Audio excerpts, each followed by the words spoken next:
이진숙 방송통신위원장 그리고 김문수 고용노동부 장관 후보자 지명으로 대변되는 윤석열 대통령의 이번 인사를 한마디로 요약하자면 우클릭이 아닐까 싶습니다. 야권의 격렬한 반발이 예상됐음에도 윤석열 대통령이 이번 인사를 강행한 이후에 관심이 쏠리고 있는 것인데요. 자, 이와 관련한 다양한 해석이 나오고 있습니다. 어떤 해석과 전망들이 나오고 있는지 살펴보고, 한덕수 국무총리가 지난 4월 총선 참패 직후 사의를 표명했음에도 여전히 총리직을 수행 중인 가운데 윤석열 정부 차기 국무총리 인선도 관심이 쏠리고 있습니다.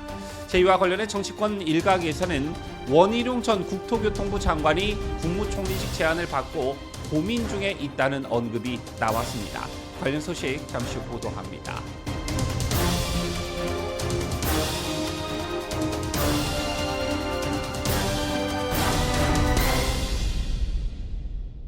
시청자 여러분 안녕하십니까? 뉴스데일리 베스트 민앵커입니다.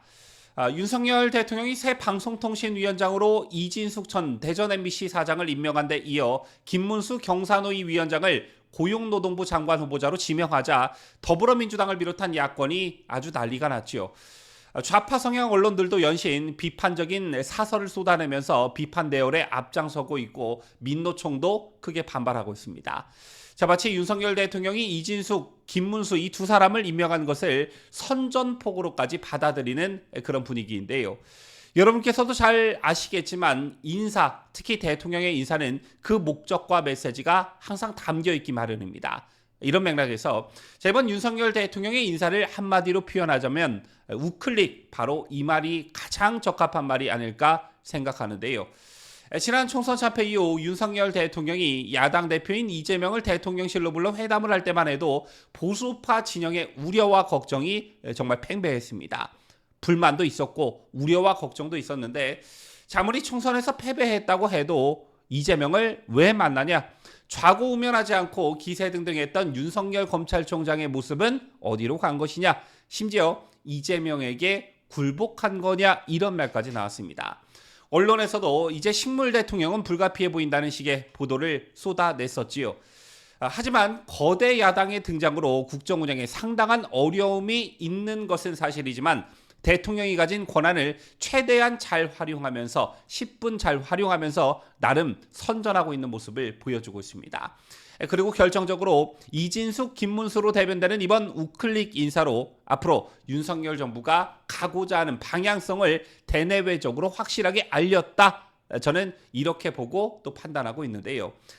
지난 총선이 거야의 압승으로 끝나면서 정치권에선 윤석열 대통령의 국정 운영과 정치 노선의 방향 이런 것들에 대한 수정이 불가피할 것이라는 전망이 우세했습니다. 남은 임기 동안 주요 정책들을 추진하려면 야당과의 협치는 불가피해 보였고 심지어 일각에선 차기 총리를 비롯한 주요 임명직에 야권 인사가 등용될 것이라는 전망과 함께 구체적인 하마평이 돌기도 했었죠. 그때 나왔던 이름이 박영선과 양정철이었습니다. 그러나 이 같은 정치권의 전망이 무색해졌습니다. 윤석열 대통령이 이진숙 방송통신위원장 임명을 강행하고 고용노동부 장관으로 김문수 경제사회노동위원장을 지명했습니다.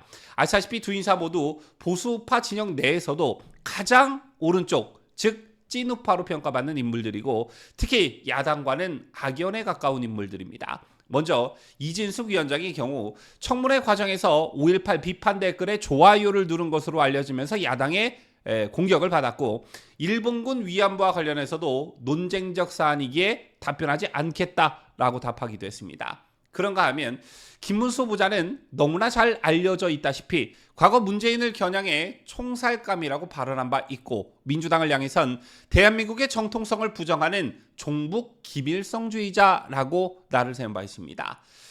때문에 이 두 사람의 임명 또는 지명을 놓고 아주 난리가 났던 것인데요. 그런데 우리가 좀 유심히 살펴봐야 할 대목이 윤석열 대통령께서 이런 야당의 반발을 예상 못했겠느냐라는 점입니다.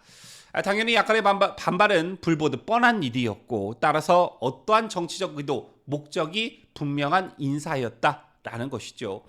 이와 관련해 여러 가지 분석과 해석이 나오고 있습니다. 우선 첫째, 지난 총선 패배로 위기에 몰리자 국정 동력의 상실을 우려해 이른바 전통적 보수 지지층 결집을 도모하려 한다는 시각입니다. 중도층을 포섭해 외연을 확장하는 것이 현실적으로 어렵다는 판단 아래 대선 후 이탈한 집토끼 당심을 찾아오는 게 윤석열 정부의 가장 시급한 과제가 된 것 아니냐라는 것인데요. 제가 지난 여러 방송에서 주장한 바 있죠. 실제 윤 대통령의 지지율은 4월 총선 이후 점진적 상승세를 그리고는 있지만 보수 텃밭인 대구 경북 지역의 지지율이 예상보다 낮다는 것입니다. 한국갤럽이 지난 23일부터 25일까지 3일간 윤석열 대통령의 직무수행 평가를 조사한 결과를 보면 긍정 답변이 TK에서 전주 대비 9%포인트 하락한 38%를 기록했습니다. 또한 친윤 지지세가 강한 70대 이상 지지율도 전주 대비 6%포인트 내린 58%로 나타난 바 있는데요. 자, 이처럼 핵심 지지층이 견고하지 못한 상황이기 때문에 이를 타개하기 위한 우클릭, 이렇게 바라보는 시각이 한 가지가 있는 것이고, 자, 그리고 또 다른 하나는 현실적 한계에 부딪힌 것이 아니냐라는 점입니다. 대통령에 대한 인기가 시든 상황에서 기세등등한 거대 야당이 버티고 있고, 이런 상황에서 용감하게 나설 후보군이 많지 않을 것이다 라는 것인데요. 임명만 됐다면 국회 나가서 민주당 및 야당으로부터 집단 린치를 당하고 딱히 잘못한 것도 없는데 탄핵하겠다며 으름장을 놓고, 그렇다고 해서 수적 열세를 보이고 있는 국민의힘이 잘 방어해 줄 것 같지도 않고, 이런 상황에서 마땅한 인사를 찾기 어려울 것이다 라는 것이고요. 동시에 이런 상황에서 이진숙이라면 또 김문수라면 야당의 융단 폭격에 자력으로 잘 대처해 줄 기대감이 있었을 것이란 계산이 섰을 거라는 겁니다. 자, 그리고 마지막, 이러한 정치적 배경, 정치적 고려 없이 윤 대통령께서 실제 이진숙, 김문수 등의 인사들에 대한 기대감을 가지고 있고 방송개혁, 노동개혁의 적임자로 평가했을 가능성입니다. 대통령께서 이들 인사들의 과거 행적과 언행을 면밀히 평가한 뒤에 방통위원장, 고용노동부 장관 적임자로 선택했다는 것인데요. 이 위원장과 김 후보자에 대한 인사 검증 절차가 대통령실에서 이미 다각도로 이루어졌다는 점에서 이 같은 추측에 동의하는 여야 인사가 적지 않은 것으로 알려졌습니다. 더군다나 장관급 인사의 경우에는 대통령의 의중이 가장 많이 반영될 수밖에 없기 때문에 이진숙, 김문수를 선택한 대통령의 선택이 진심이었다라는 것입니다. 그리고 그 마지막 정점이 총리 인사가 되지 않을까, 이런 전망도 조심스럽게 나오고 있습니다. 한덕수 국무총리가 지난 4월 총선 참패 직후 사의를 표명했음에도 여전히 총리직을 수행 중인 가운데 윤석열 정부 차기 국무총리 인선에 관심이 쏠리고 있습니다.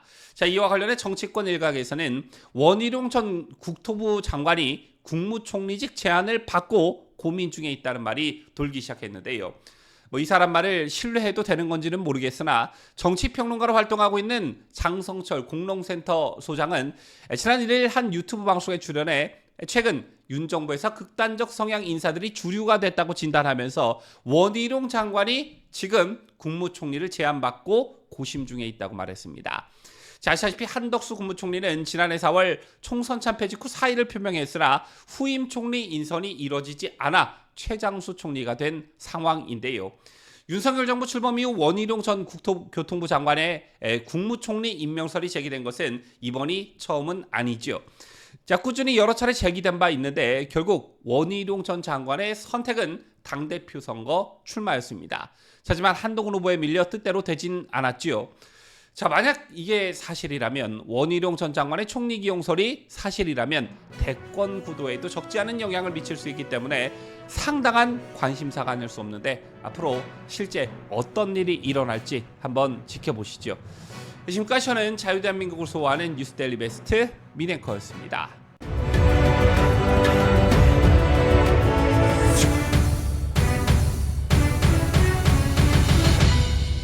함께해요. 뉴스데일리 베스트.